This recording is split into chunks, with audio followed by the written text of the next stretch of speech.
Hey friends, so a feature that you may have missed from all of the hysteria from OpenAI's recent updates on ChatGPT, but which is incredibly important for the data conscious among us, is now the ability to have a temporary chat in ChatGPT. So what does this mean?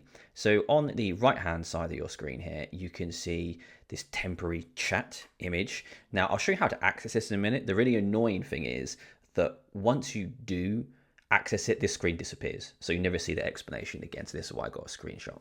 So basically what does it do? So it makes sure that any chat that you have in this temporary chat history won't appear in your history. GPT won't remember anything that you talk about.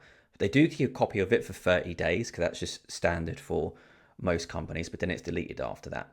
So it says here, blank slate, GPT won't be aware of anything. It will still follow custom instructions. And the key thing, no model training. So the temporary chats won't be used to improve models.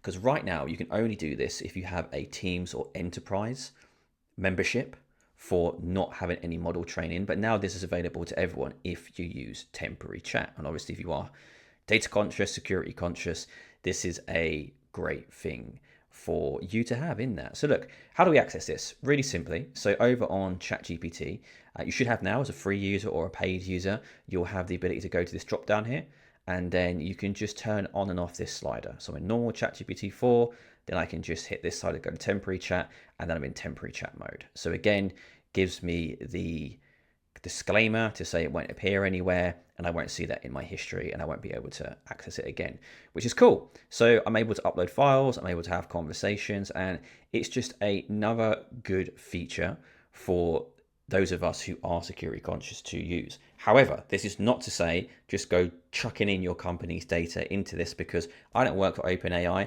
I can't give you a legitimate statement or any kind of statement at all to say this will 100% not keep data, but from what we can see here, this is what temporary chat does. So as I say, give it a try, see how it goes, but it's just another way where if you want to protect your data, and obviously protecting data is key, that you can use it to do that. I hope it's helpful, and I'll speak to you in the next one.